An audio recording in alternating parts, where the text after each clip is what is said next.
and warm welcome to the 15th episode of Consulting Without Borders Perspectives. I am Victoria Olska, your host and a moderator for today's show. I'm the president of Gabriel Al-Salem Foundation, a US-based nonprofit organization that works internationally and is dedicated to celebrating the life and inspirational work of the late Gabriel Al-Salem, who was an international consultant and a truly global citizen. Happy 1st of July, everyone. Before we start, I wanted to give a special shout out to all of our amazing viewers who are tuning from around the world. Please let us know in the comments where you are tuning in from. You can just post your comments directly in the comment section on the social media that you are joining in from. And I see that Stephen Tupper is saying greetings to you from Bulgaria. Anybody else? Anya Al-Salem, hello from the Netherlands. Gulsum, welcome. Thank you for joining. Gulsum is joining us from Yerevan. Thank you. And we have someone joining us from LinkedIn saying good morning from North Carolina in the United States. So thank you for tuning in. I see Katarzyna joining us from Finland. So we're truly joined today from around the world already. And I know there will be more people who will be tuning in to our live show or to replays that will be available on the social media after the show. And with this, I also wanted to give a huge shout out to those who are tuning in to the replay of this episode. Remember that today we're live on Facebook, YouTube, LinkedIn, and Twitter. So again, feel free to engage by asking questions directly in the comments. Let's make this conversation truly interactive and engaging. And if you're enjoying what you're seeing, please hit the like button. That will mean a world to us, and it will also help for the show to be more visible. And hey, in the end, if we are not your piece of cake, you can always unlike us later. I promise there will be no hard feelings, and we won't take it personally. All right, so let's get the show on the road. And let's give you some valuable insights on global trends and professional excellence. I wanted to say that in our previous episodes, we have covered already quite a wide range of topics, starting from ethics in consulting to responsible business, greenwashing, sustainability, but we have not talked about communication, media, and the press yet. So today I will bridge this gap and we'll talk about trends and challenges in communication. And we'll do that considering both local context of the speaker who will be joining us today and their global implications. We will do our best to provide you with valuable insights into communication strategies that keep evolving in our ever-changing society and about their potential impact on businesses, consultants, organizations, and individuals. Now, let me introduce our guest speaker today. She is not only an expert in her field, but she is also a very close friend of mine and the late Gabriel Al-Salem, whose legacy we are continuing with our foundation.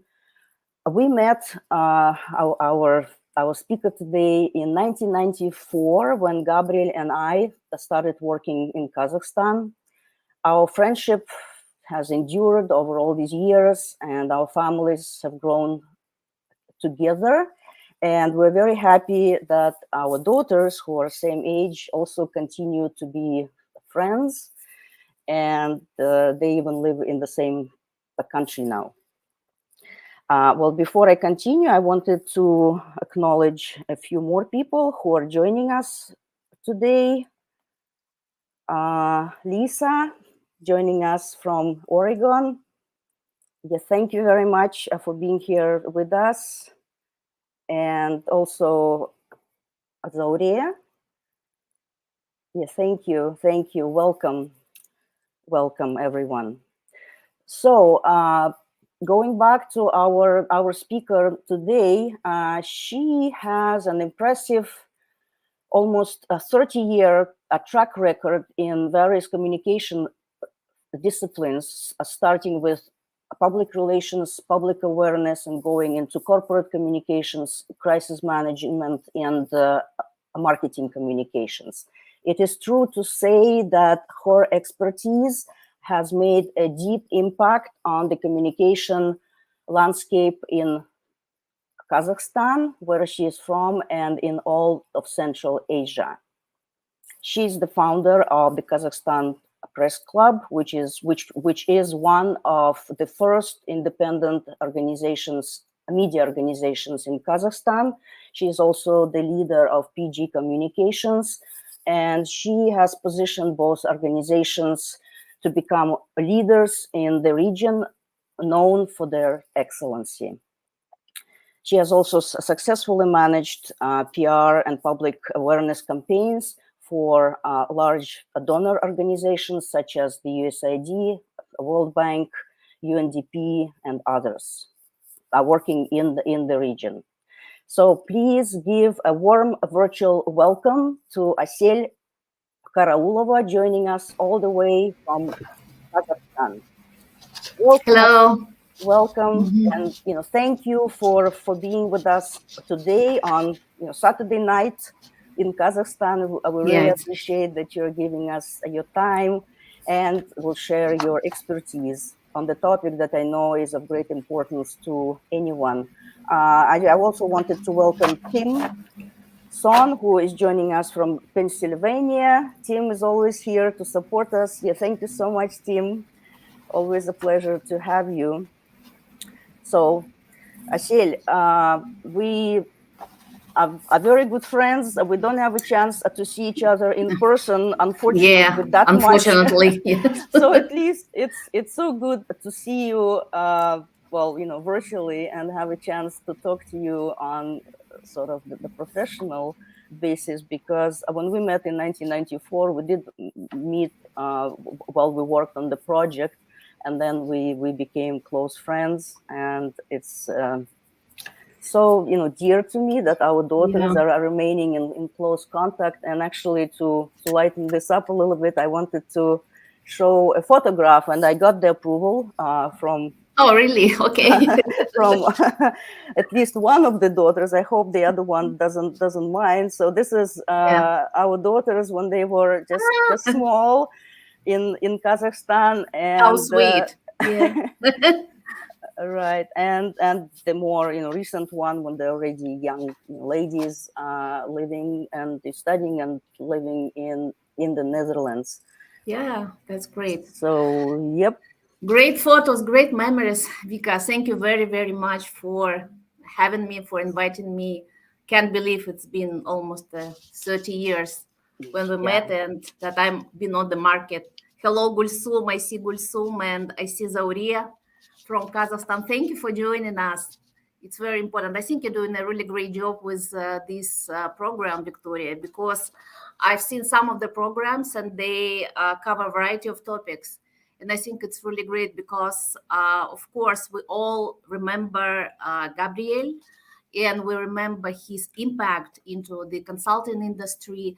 And actually, by the way, when Gabriel worked here in Kazakhstan, in Almaty, he paid a lot of attention to communications. We've done a lot of seminars, master classes, and different events on communications, because he really realized that managing a reputation is very important for all companies, whether it's like the small business or medium or large companies. And I think that today's topic is really important for our audience as well. And as you already mentioned, we started about 30 years ago already. And as a Kazakhstan Press Club. It was the first organization, first NGO that worked with different media, with journalists in building their capacity in covering market economy, covering a financial market, capital market. But then we sort of expanded and we started to do different kind of media events, press events, media training programs. Later on, we found we opened the consulting company, and we started to do our consultancy in communications. Basically, we started from corporate communication consultancy, but then it is expanded into financial communications, crisis communications consultancy. And I think it's really greatly important today to speak about reputation management, especially with the rise of social media and with all this turbulence worldwide and locally. And I would like to speak about some trends, which is global, but they also apply to Kazakhstani market as well. Because in terms of reputation and communications, almost all challenges and trends are global. However, if we speak about special market like Kazakhstan, of course, we have our own specifics in terms of economy, in terms of politics, in terms of media market, and things like mentality, cultural specifics. That's why each market is also very specific about communications. Let me start with some interesting findings. There is an annual report called the Edelman Trust Barometer. Edelman is a worldwide known firm that work in public relations, and every year they do this global research of trust, and they research more than 28 countries in the world and more than 36,000 people, which I think is a huge really. And they recently put out their research, and there are some trends that I would like to speak about. And I think these trends are really true about global market of communications, but they also true about Kazakhstan. And I'll expand a little bit about Kazakhstan as well. Firstly, let me just put this on. It's very hot in Kazakhstan. We had about 38, 39 degrees, and there is air conditioner I'm trying to put on. Yeah. Well, the first very interesting and I think important trend to speak about is a general distrust. So basically, people are distrusting. They distrust their government. They distrust mass media. And people, they need evidence that information they receive is trustworthy. And I think that's really important to understand as a company that with all these multi-channels that we have today, you have to prove your information. You have to do fact-checking, because people are really skeptical about what governments, companies, and business and media are communicating. And I think it's true about Kazakhstan as well, especially we see in the distrust to government and to governmental media. I don't have the numbers for Kazakhstan, but I know that it's for the last research that we've done a couple of years ago, we've seen a very deep trend that people are trusting more social media, and they trust more their friends and their chats rather than mass media. And I think it's a really bad trend, because today mass media, they need to rebuild their reputation as a trustful source of information. It's also interesting trend that Edelman is stating that people are today incapable of having constructive and civil debates on issues that they disagree on. I think it's especially true in social media, and we see that all the way here in Kazakhstan as well, on the Facebook, on Instagram.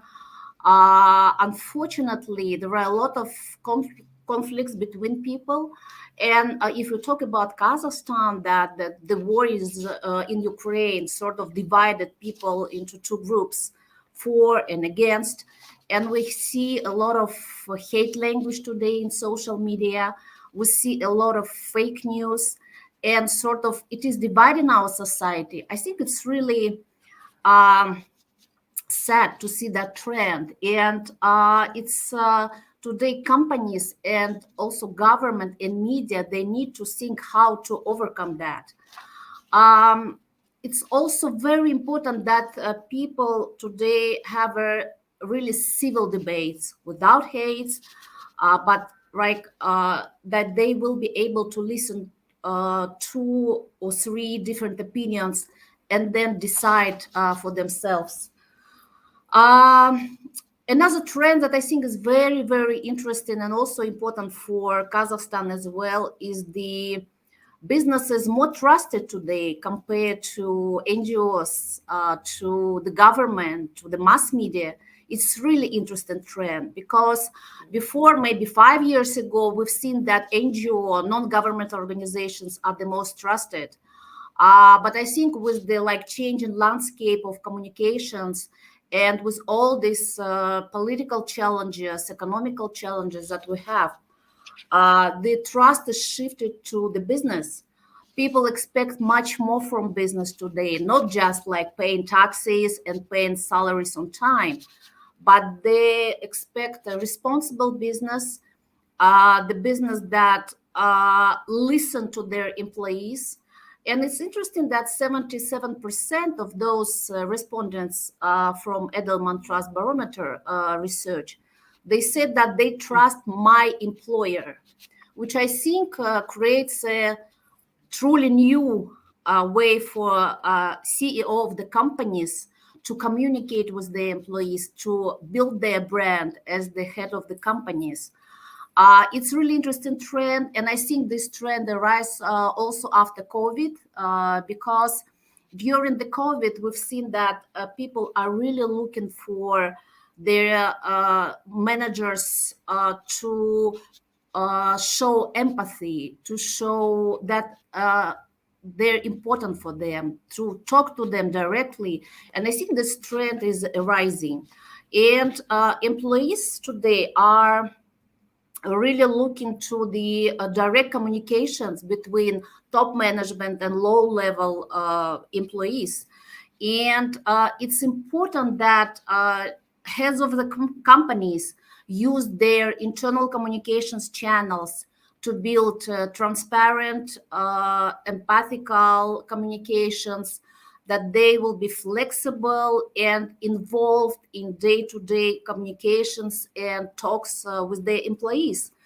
And I think that's another trend. We talked about CEO activism, meaning that today's managers should be more accountable, more transparent. They should understand not only the business, they should understand the psychology, they should understand people, they should see their people. And as I said already, it creates the whole new road for the top management of the companies in terms of their brand, personal brand building and personal brand management.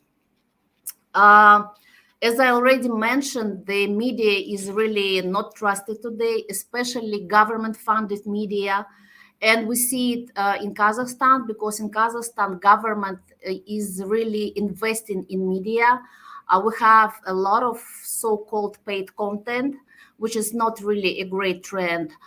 Government is trying to control the content of media, and that's why people don't really believe it. And there is another trend, the importance of influencers, of public opinion leaders, of bloggers. And we're not only talking about bloggers with million audience. We're talking about micro influencer, people who really, they might have their blogs or they might have their account on Facebook, but they influence public opinion building. They might be expert in different fields, and people trust this kind of experts more today than their mass media or the government.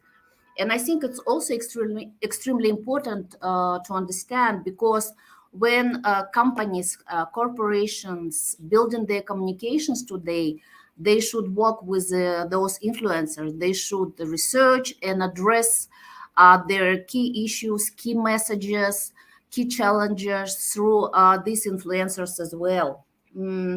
I see. I think yes. Why? I'm sorry, to interrupt. Yeah, go ahead. It's a very interesting, trend that people actually trust businesses more than, as you said, NGOs or government. I'm just wondering, what is the underlying, reason for that? Is it because of a lot of, because I know that in some countries, anything government is still, trusted quite a bit. For example, I'm thinking about some countries in Southeast Asia. I know that there, whatever it's government, then people think, well, it's something that they should trust. I'm just wondering why there is a trend like this. I think it's a very, very good question. And from this research which Edelman has provided, it is clear that people today are very much concerned about societal issues. And they think that in many countries, governments are not addressing societal issues, government are not listening to them, and that politics are always lying. So this is really the underline, and that's why people are looking for their leaders, for their employers, and people think that business needs to step up on societal issues today. So people really have a high expectations from business. For instance, research shows that societal leadership now is a core function of business. For instance, when considering a job, 60% of employees want their CEO to speak on controversial issues, on difficult issues that they care about. They want their CEO to be more personally involved, visible. They want them to speak about things like climate change, global warming, gender issues, multicultural issues. And I think it's also true about Kazakhstan.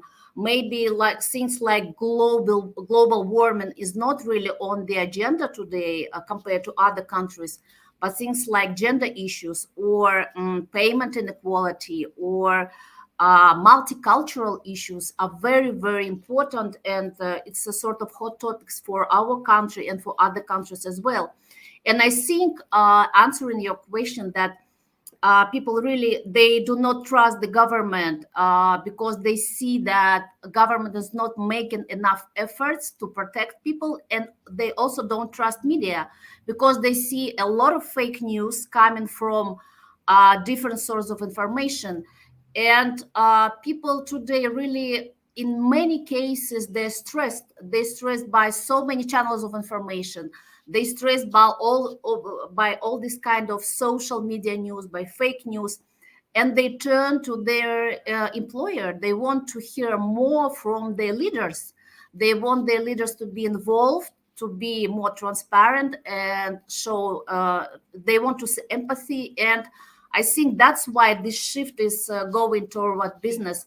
And also, as I mentioned, business today is really, it's not about paying taxes and paying salaries. It's about being socially responsible. It's about seeing the perspectives and addressing all the critical and challenging issues that society really have. So I hopefully answer your question. No, this is great because we actually had an episode, I believe it was in November of last year, where we specifically talked about responsible business. And we had a great speaker, and that was really a very, very good conversation addressing exactly the things that you're also talking about. Speaking about distrust of media, and again, I don't want to divert you too much from your line of presentation, but we had a question from Anya, actually. How can trustworthy media sources regain trust from the public? And I know it's a big question, but perhaps you can say at least something about this. Yeah, thank you very much, Anya. I think it's a very good question and very important question, not only for Kazakhstan, but I think worldwide also. And there are some big media brands that we have worldwide and we have locally, and they all experience today the low level of trust, and they addressing that through their strategies. What they're doing basically, first, they are using a lot of USG, user-generated content, meaning that they talk to their audience, they collect information, news, stories from the audience, and this is how it's one way of regaining trust. So involve your audience in your articles, in your storytelling projects. Secondly, what they do, the very famous journalists from those media, they trying to work more online. They have their own blogs, they have their own accounts on social media where they trying to address some challenging issues that interesting and also important for their audience. Also, there is a level, I think for Kazakhstan, it's very important that unfortunately our media is not very transparent. And to regain and rebuild the trust, what they need to do, they need to they need to increase transparency through like building maybe independent board of directors, or maybe becoming a public company. They need to disclose their owners and also their sources of revenues. They need to be more, they need to communicate to their audience more. I think also another important way is to research your audience. Unfortunately, I think for many media brands, it's a problem. They don't research properly their audience. And actually, artificial intelligence could help in this direction.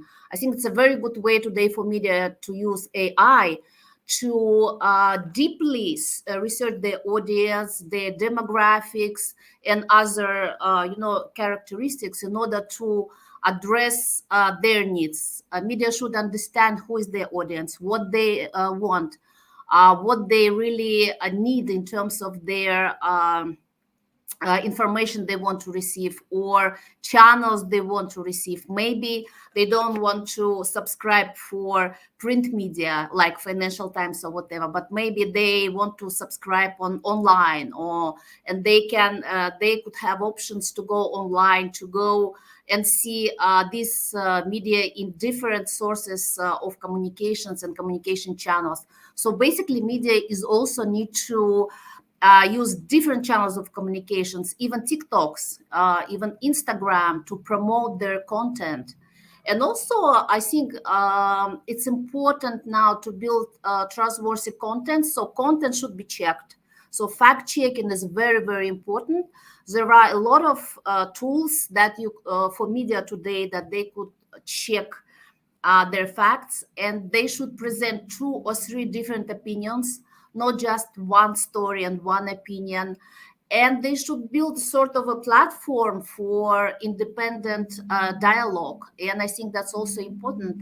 Bring different opinions, bring different people, and research their audience. And also the content is matter. Today, our readers and viewers, listeners, especially the younger generation, they can't really read the long stories. They want more video, they want more infographics, they want more streams. And media should use all these new tools to attract a younger audience. And I understand that for some media it's difficult to do because they just use to develop their stories in a certain way. But we need to adapt. We need to understand that audience today is really reacting differently, and they want to have all these visuals, all these quick things. So media need to change their content and the way they tell the story. And I think with this way, they can regain and rebuild the trust from their listeners and viewers, from their customers, basically. Thank you, Asel. Yeah, it's very interesting. You did mention artificial intelligence because this is, of course, now becoming like a revolution, and it's a great way to research your audience and the interests. And so definitely something that media can use. But on the other hand, there comes a question of ethics and I'm talking about generative content. So Yeah. there is both good and evil. And actually, we will be talking about this a little bit more in our next episode in August.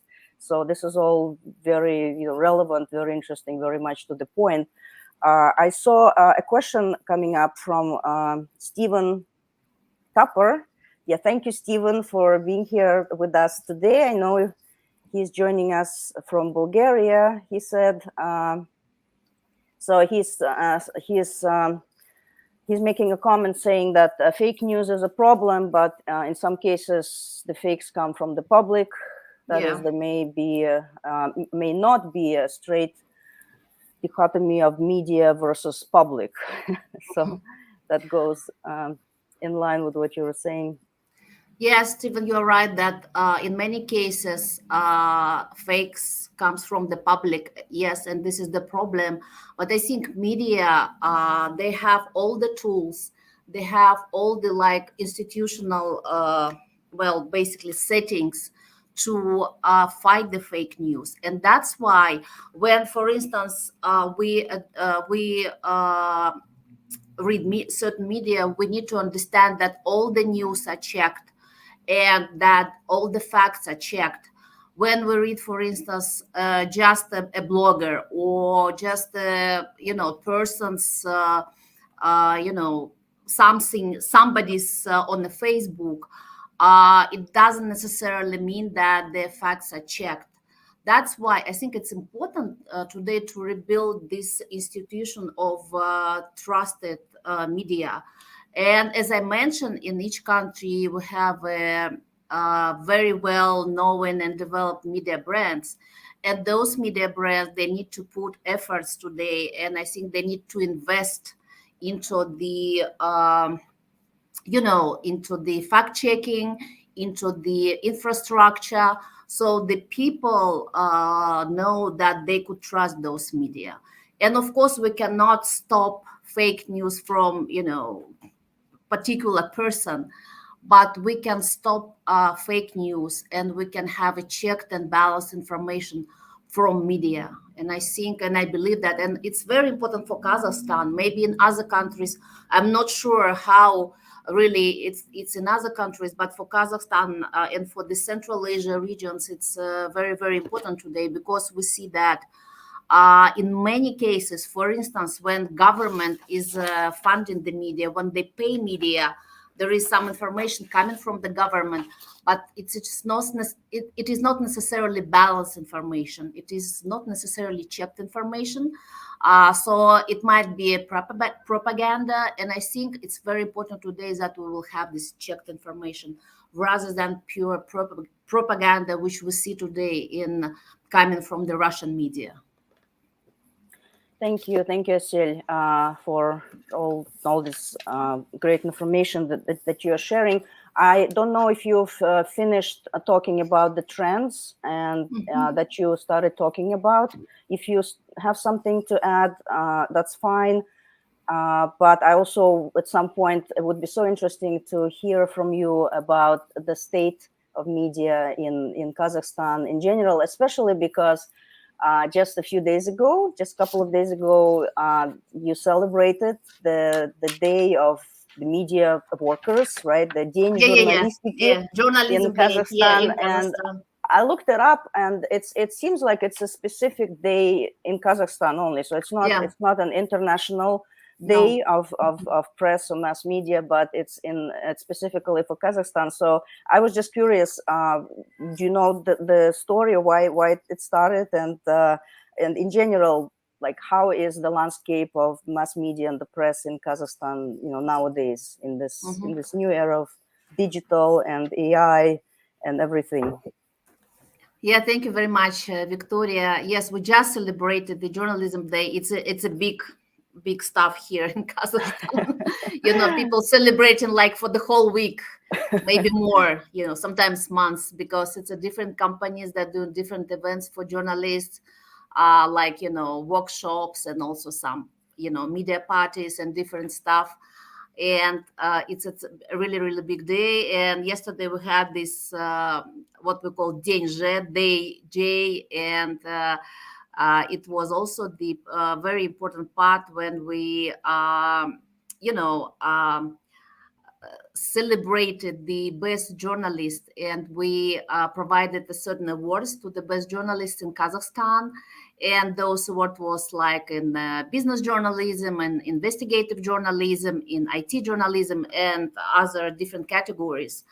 And I think that it's very important to understand that media in Kazakhstan now are playing a really important role in transition, and we have lots of political issues, and of course, media addressing those issues. But I would like to mention that there are a lot of media in Kazakhstan, more than 2,000 officially registered, but in fact, not all of them are really working quite well, and I think that key challenge for Kazakhstani media today is how to become really independent, because government is trying to control content through the government money. So it's basically government grants and government investment into the media, and they're trying to control the content. And I think it's very important for our media to develop independent business models today. Unfortunately, not all our media runs their media as a business.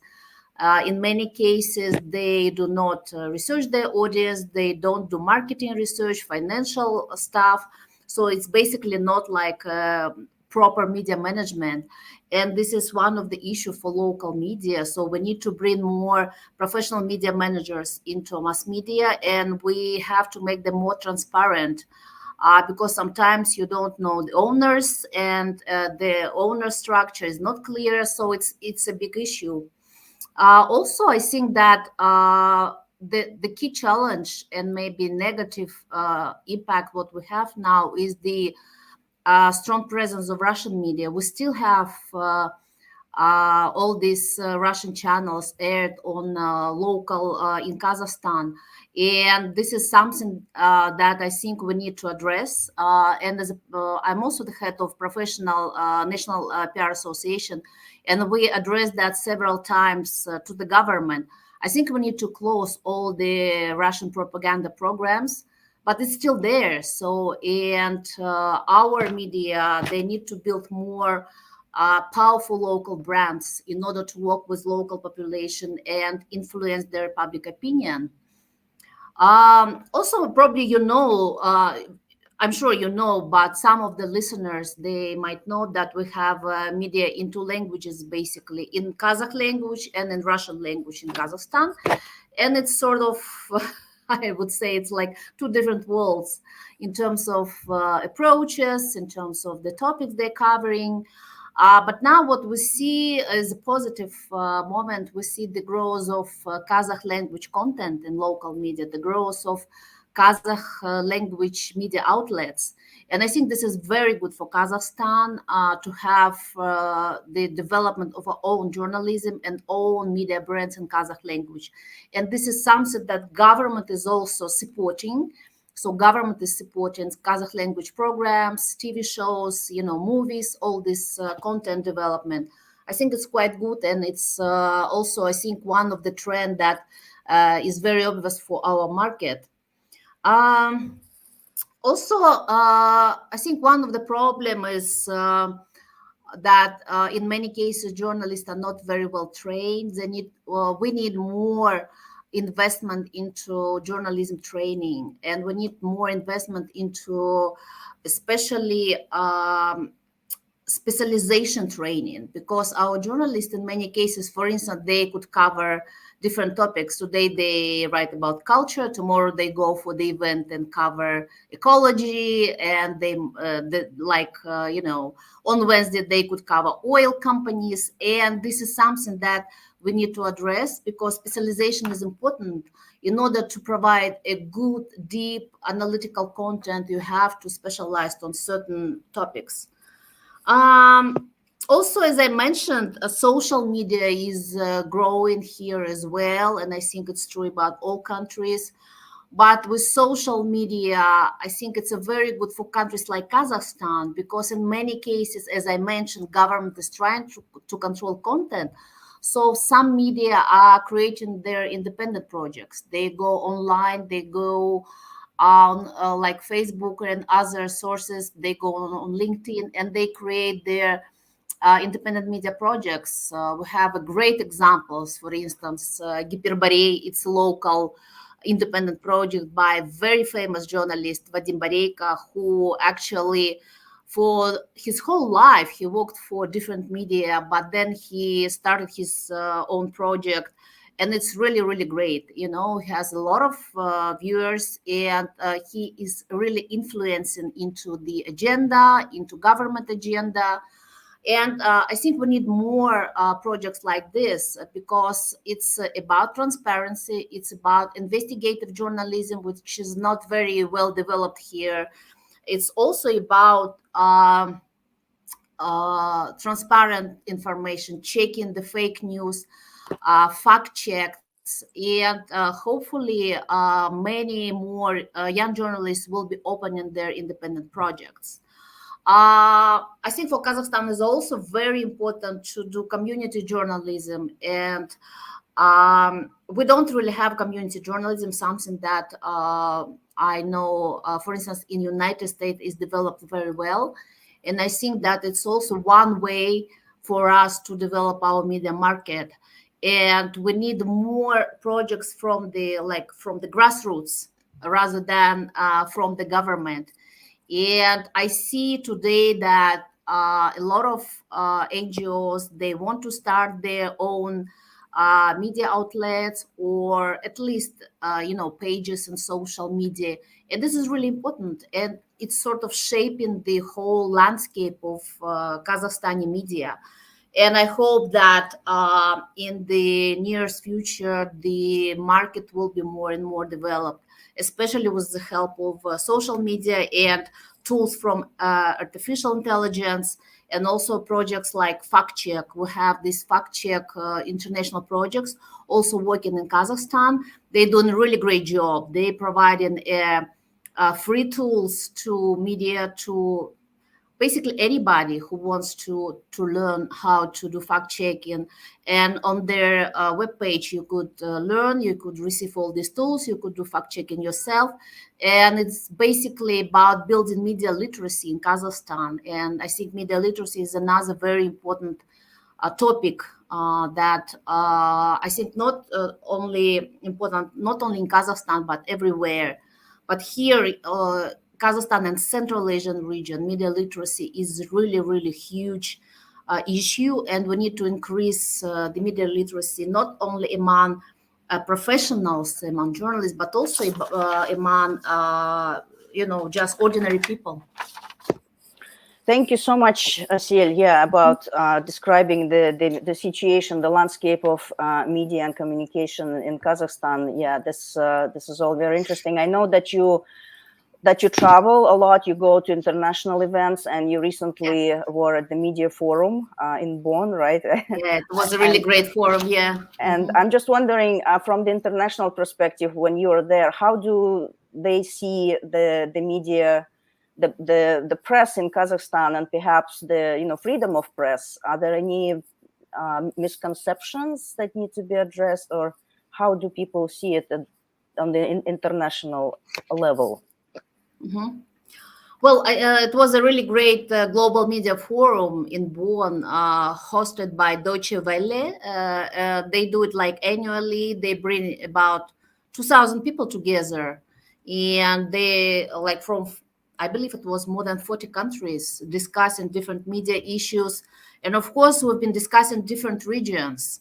And in terms of key trends and key issues that the whole media in the world are facing, we discussing like media trust, which we already mentioned today, because I think it's a problem everywhere. We discussed investigative journalism, we discuss things like press freedom, and especially it was a lot of discussion around war and media, especially war in Ukraine and other parts of the world, and how journalists and media could work there. And it's not only like safety issues, but it's also the trustworthy reporting and things like this, because a lot of journalists today, they work in Ukraine and other countries at war. And actually, I don't remember the number now, but it's a lot of journalists been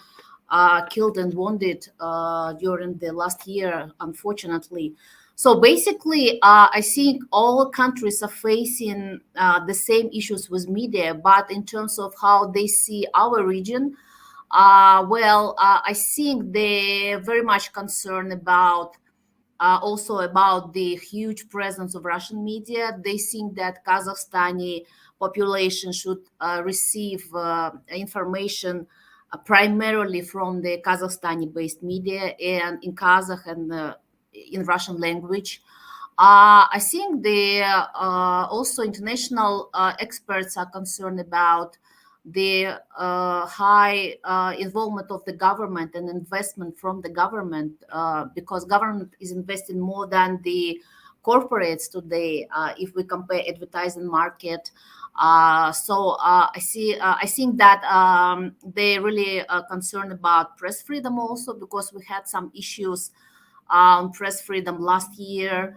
And we had, you probably heard, we had this Kantar, and all these press freedom issues arise. So the international community is very much concerned about it. And we have international organizations working in Kazakhstan and working with the government and addressing these issues.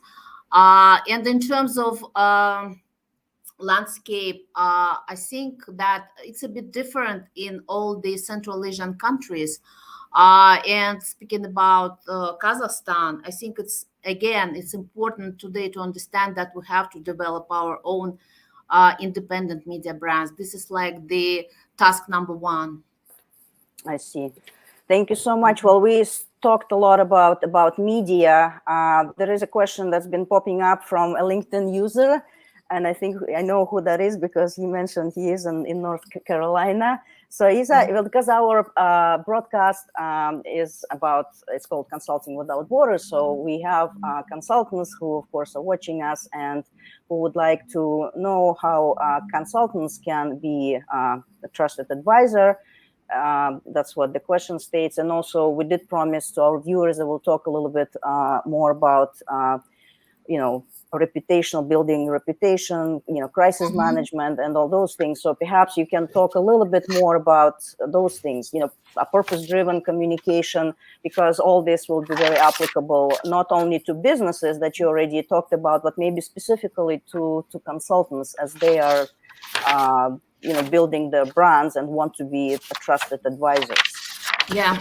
Well, thank you very much. I think it's a really great question. And I think that for the consultants, it's also the trust issue is also important today, because as I mentioned, for everybody, trust is important. And especially working with the different companies as a consultant, I see that every day that businesses are demanded to be more transparent from our side as well. They want us to be very open about issues, about challenges. They ask a lot of questions about our business, about our involvement, for instance, with the government.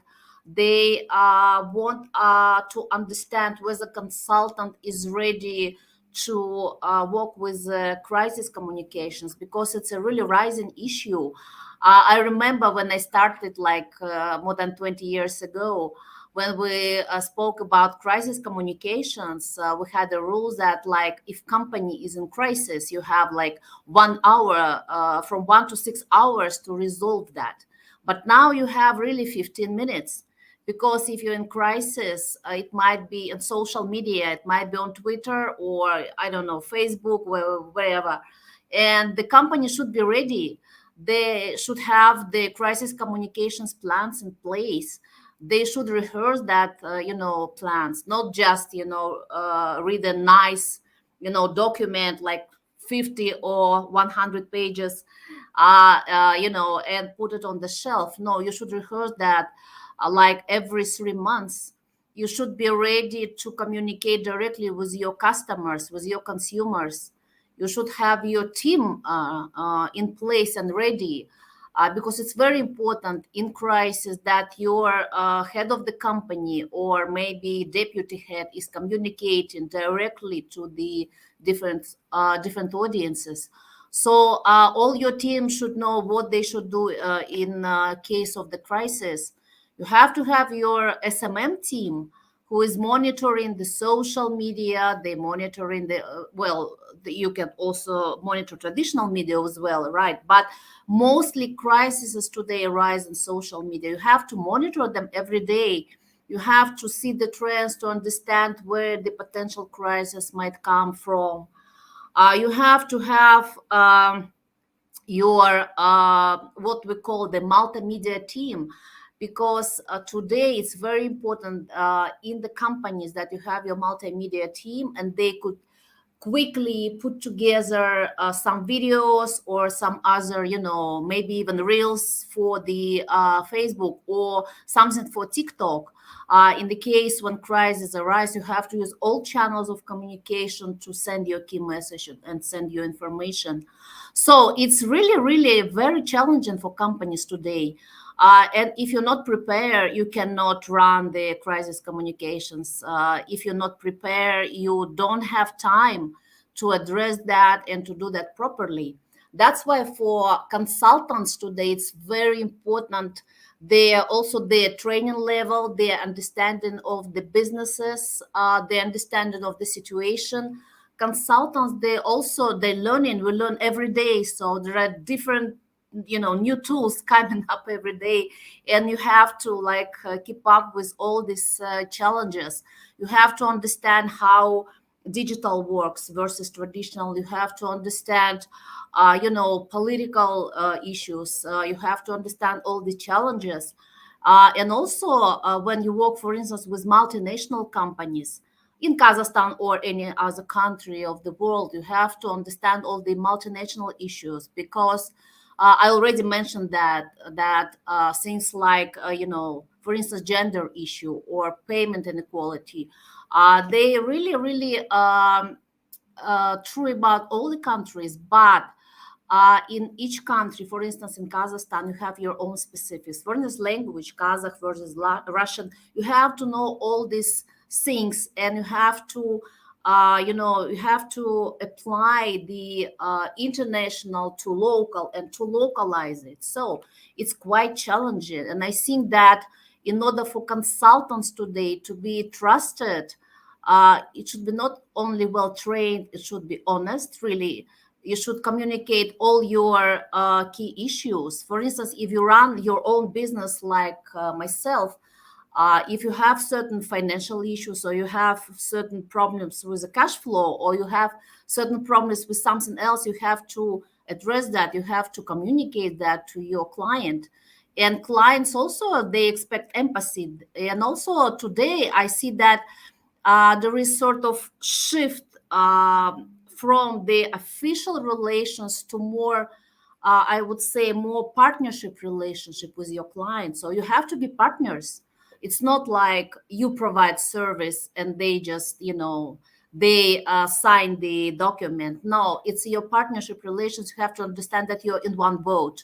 You have one goal. And in order to address that or to solve a certain problem, you have to work in a partnership. So I'm really think that for consultants today, it's really challenging world. And all the things that we talked about, like trust, diversity, inclusion, the personal visibility, involvement into difficult discussions and difficult issues. It's all true also about consultant, because we're changing also with our clients. The clients are changing and we're changing also. Thank you very much. Yeah, this is great advice, and we actually been covering some of the topics specifically related to consultants and how they can stay relevant and trustworthy. For example, we talked about ethics in consulting, and Yes. this is very, very important, of course. And in one of our future broadcasts, we'll have a great speaker who will also talk about competencies in consulting. Just like you said, consultants should really know a lot to be relevant and to be trustworthy. And of course, not all consultants have a big team behind them that can handle certain communication issues or crisis issues. So many consultants work independently, like individual consultants, or in a very small team.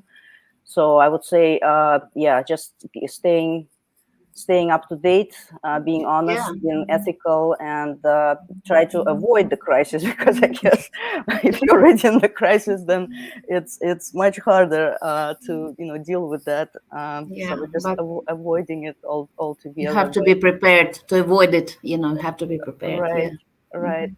Well, thank you so much, Asel. I see if we have any more questions or comments, please post them.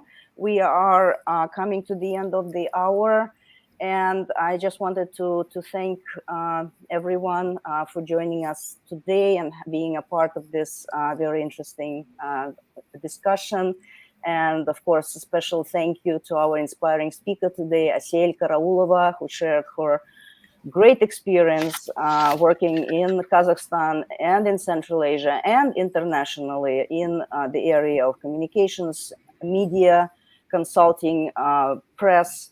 And Asel, I just wanted to wish you and the Kazakhstan Press Club, which, well, I witnessed how it was formed back in the 90s. And just like we discussed, it's already almost 30 years that has been working. We'll celebrate 30 years next year. You should come to Almaty and join us. I have a very good reason to come. So I just wanted to wish you and your organization, Kazakhstan Press Club, and your other consulting firm all the great success and no crisis, so that it's only working very smoothly for you, and also for the benefit of the journalists and the media workers in Kazakhstan, and of course in the end for all of the people in Kazakhstan and in Central Asia. So always stay as a great example of excellence in this area. Thank you very much, Victoria. Thank you. Thank you very much. I enjoyed our conversation, and thank you for our watchers, and thank you for your questions. It was really good questions. Thank you very much. Yeah, and just like I mentioned earlier, our broadcasts, they stay on the social media platforms and on the foundation's website, so anyone can also rewatch this or watch this later, see the replay. And it's all available. So again, thank you, Asel. I will make a couple more announcements before we end today's conversation. I just wanted to say that our foundation continues to accept applications for International Award for Excellence in Consulting. We've been running this award since 2011. Since we started the foundation, and it became truly international and global. So all the relevant information about the eligibility criteria and the form is available on the foundation's website. And I will ask Anya to bring the foundation's website address on the screen. And the deadline is October 1st. And then our Award International Committee gets to work reviewing the applications, and we then officially make the announcements and celebrate the winners on February 1st, which is the day of our traditional annual conference, or rather like a collaborative event that we do on Gabriel Al-Salem's birthday. And traditionally it's been done every year.